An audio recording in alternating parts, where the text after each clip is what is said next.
이 내용은 우리가 여호수아서를 계속 지금 다루고 있기 때문에 충분히 알고 계실 거고요.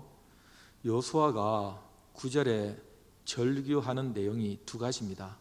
하나는 이 사람들이 우리를 세상에서 이름을 끊어버릴 것입니다. 우리 이름이 지금 끊어질 지경입니다. 그 절규를 합니다. 그 이름이 끊어진다는 것은, 여러분, 제 이름이 땅에서 사라진다는 것은 제가 죽는다는 것입니다.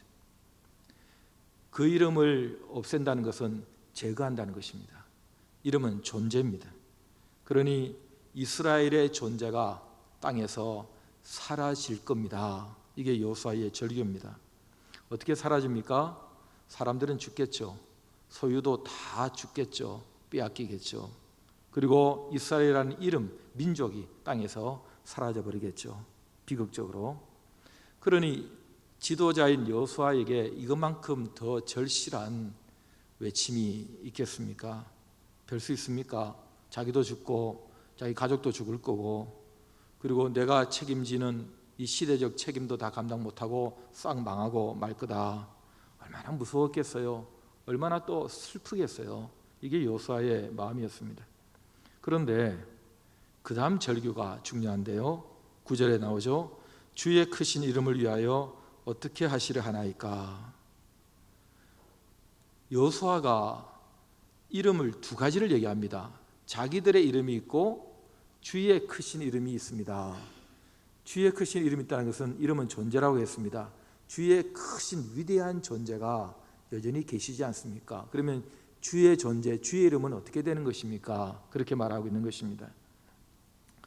그러니까 이런 생각을 가지고 있는 거죠. 오늘은 여호수아가 무슨 생각을 하고 기도했느냐, 우리도 그 기도하면 하나님께서 여호수아에게 주신 응답을 동일하게 주신다. 할렐루야. 하나님의 존재, 하나님의 그 이름은 우리와 관계없이 건재하게 계십니다 하는 고백이 숨어 있고, 또 하나는 그러나 하나님의 이름으로 우리 이름이 주어진 것이니까 우리의 이름이 세상에서 끊어지는 것은 하나님의 끊어질 수 없는 이름과 관련이 있지 않습니까? 이것을 주장하고 있는 내용입니다. 우리가 왜 나왔습니까? 왜 40년 광야를 거쳤습니까? 우리가 왜 요단강을 건너서 들어왔습니까? 그리고 왜 우리가 여리고 성을 함락시켰습니까? 이거 전부 다 하나님의 이름으로 한 거 아닙니까? 하나님께서 하라고 하신 것이고, 또 우리가 하나님의 이름을 걸고 한 것인데, 우리 이름이 지금 사라질 지경이 됐는데 어떻게 하나님은 그 위대하신 이름을 가지고 가만히 계십니까? 하나님의 이름 때문이라도 뭔가를 하셔야 되는 거 아닙니까? 그 기도를 하고 있다는 겁니다. 여러분, 하나님께서 약속을 하실 때도 당신의 이름을 걸고 약속을 하셨거든요. 그리고 사람들은, 우리는 지금 하나님과 함께 하나님의 싸움을 하고 있다, 여호와의 이름으로 하고 있다, 이렇게 생각을 하고 있고, 그 가나안 7족속도 저들은 여호와라는 그들의 신과 함께 그 신의 이름으로 우리에게 오고 있다, 우리는 우리의 신들과 함께 저들과 싸운다, 신들의 전쟁으로 이해를 하고 있는 것입니다. 그러니까 여호수아는 이 싸움에서 우리가 괴멸된다면 결국 하나님도 같이 괴멸되고 없어지는 것으로 저들은 생각할 것이고, 실제로 그렇지 않는데 그렇게 이름이 명예훼손되어서 되겠습니까? 이 기도를, 절규를 하고 있는 거죠. 여러분, 이게 믿음이 있는 사람들의 공통된 기도입니다. 우리가 가끔씩 저는 어떻게 돼도 좋습니다, 그러나 하나님이 창피를 당하셔서 되겠습니까? 하나님의 이름이 땅에 떨어져서 되겠습니까? 그 기도는 믿음이 있는 사람이 이런 생각을 하면서 하는 기도예요. 하나님, 하나님의 이름이 그렇게 돼서는 안 된다면 저도 챙기셔야 할 겁니다. 그게 숨어있는 기도거든요. 내 이름이, 내 인생이 하나님의 이름, 하나님의 존재와 어떻게 분리될 수 있겠습니까? 제가 하나님 자녀 아닙니까? 제가 하나님 때문에 이 일을 한 거 아닙니까? 제가 이 일을 통해서 하나님의 이름을 높이고자 한 거 아닙니까? 하나님이 하라고 하셔서 제가 이거 한 거 아닙니까? 어떻게 하나님의 이름은 건재한데 우리 이름이 이렇게 땅에 처박혀서 되겠습니까? 하나님 어떻게 좀 해주세요. 어떻게 좀 해보세요. 그런 기도를 여호수아가 드리고 있다 하는 것입니다. 우리가 참을 수 없는 그 말들이 있습니다. 예를 들면 하나님은 없다, 하나님은 가짜다, 이런 얘기 들으면 화가 납니다. 또 하나님은 있기는 있지만 별 능력도 없다, 뭐 하는 것도 없다, 그런 얘기 벌써 내 안에서 욱하고 올라오는 이런 분함이 있습니다. 이거 믿는 사람입니다. 여러분, 누가 막 하나님의 이름을 훼손하고 하나님 없다 그러는데도 굉장히 기분 좋고 밥맛도 좋고 잠도 잘 오고 굉장히 문제 있는 사람입니다. 믿음이 있는 사람은 그럴 수가 없습니다. 정말 견딜 수 없는 그 일들이 있습니다. 나는 괜찮지만 하나님의 이름이 땅에 떨어진다, 하나님이 업신여김을 입는다, 그건 난 못 견디겠다. 사실은 그게 나하고 연관되어 있어서 나의 어떤 행위가 하나님의 이름까지 망신을 시키는, 하나님을 거부하고 하나님을 대수롭지 않게 여기는 그런 결과를 가져오는 데 대한 믿음의 사람은 너무너무 견딜 수가 없는 것입니다. 이게 믿음의 사람의 특징들입니다. 아주 얌전한 아이가 학교에서 싸웠습니다. 그래서 싸워가지고 입술이 터져가지고 온 거죠. 그래서 왜 싸웠냐, 선생님이 하는 얘기가, 얘가 먼저, 이 얌전한 당신 애가 먼저 친구한테 주먹을 날렸다는 거예요. 그래서 왜 날렸냐 그랬더니 얘가 하나님은 없다 그러잖아요. 그래서 나는 있다고 했는데 자꾸 없다 그래서 자꾸 우기길래 화가 나서 한 방 날렸다는 거예요. 그 아이에게 복이 있을지어다. 뭐 그렇게까지는 말하기는 하지만 믿음이 있는 거죠. 나는 엄마 아빠를 좋아해요. 정말 사랑해요. 그런데 내 친구가 우리 엄마 아빠를 업신여겨요. 함부로 얘기해요. 그 가만히 있는 아이는 그 집 애가 아닙니다. 어떤 식으로든지 표현한다는 얘기죠. 또 실제로 제가 주일학교 사회 갈 때, 전도사 때 있었던 일인데, 아이 하나가 막 집에 울고 왔더라는 거예요. 뭐 울음을 그치지 않는. 그래서 너 왜 그러냐 했더니 선생님한테 혼났대. 그래서 왜 혼나냐니까, 아니 선생님이 수업 시간에 하나님이 어디 있어 그랬다는 거예요.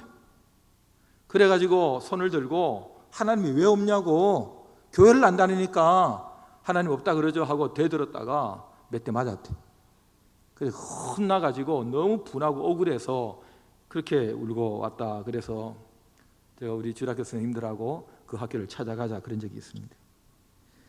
여러분, 내가 범죄했을 때에, 내가 좀 잘못했을 때에 그 행위 자체가 하나님 앞에 죄다.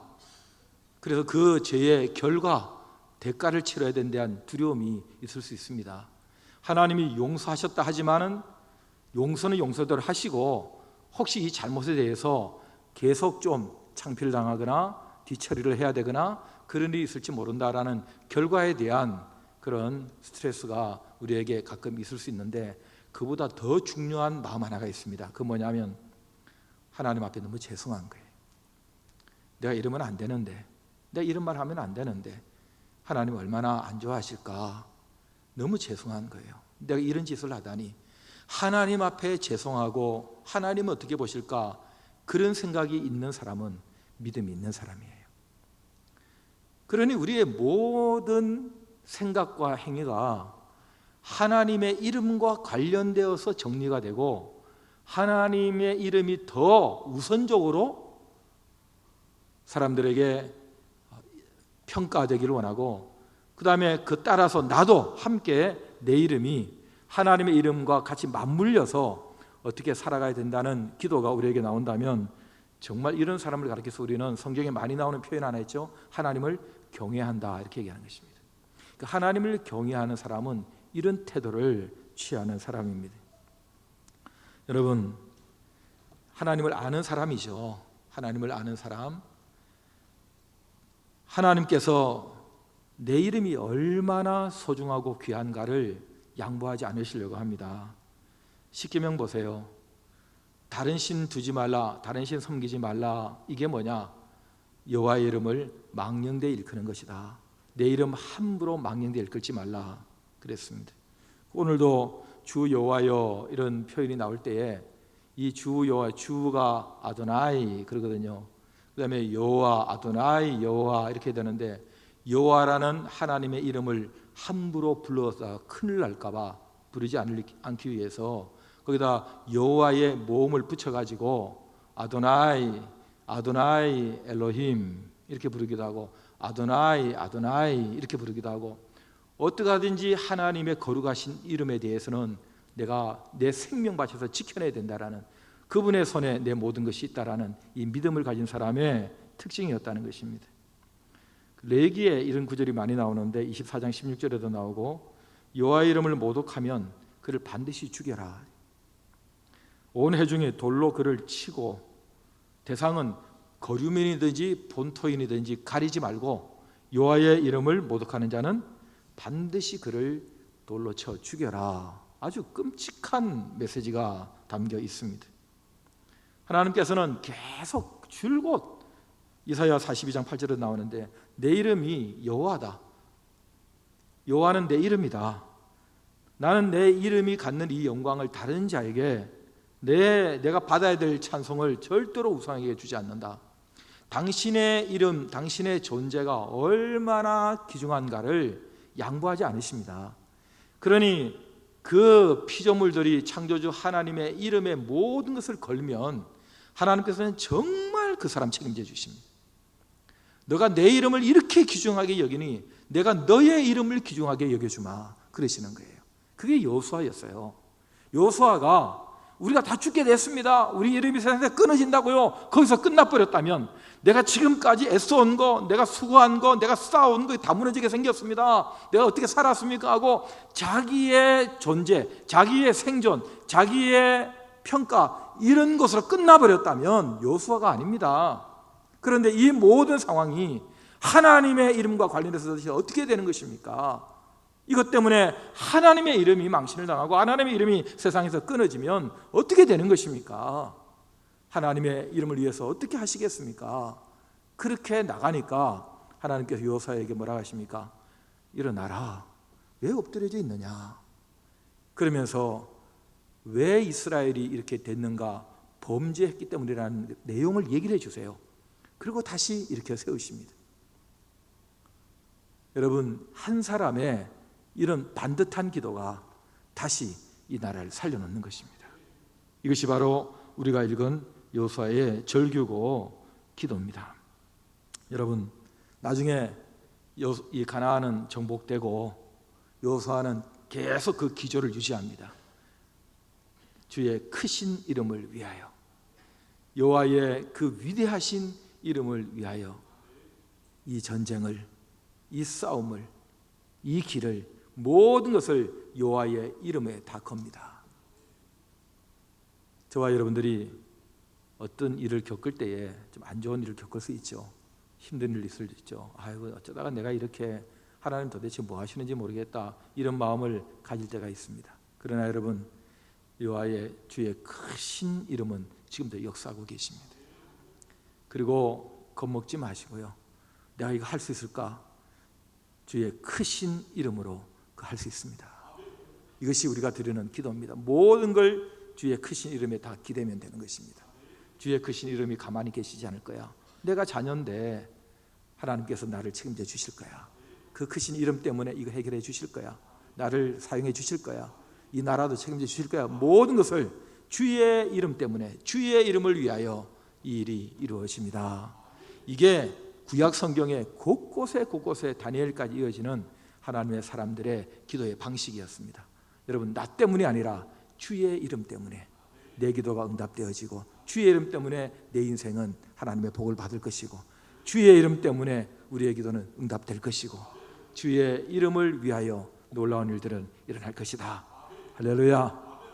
오늘 우리가 이 명절에 오신 여러분들, 평소보다 숫자는 적지만 일당 100에 기도를 하셔서 오늘 곳곳에 흩어진 우리 교인들의 기도를 내가 모아서 대신한다, 이 나라 위해서 내가 기도한다, 그런 마음 가지고 주의 크신 위대하신 이름을 위하여 우리의 기도의 함성을 하나님 앞에 올려드릴 수 있기를 바랍니다. 찬양하십시다.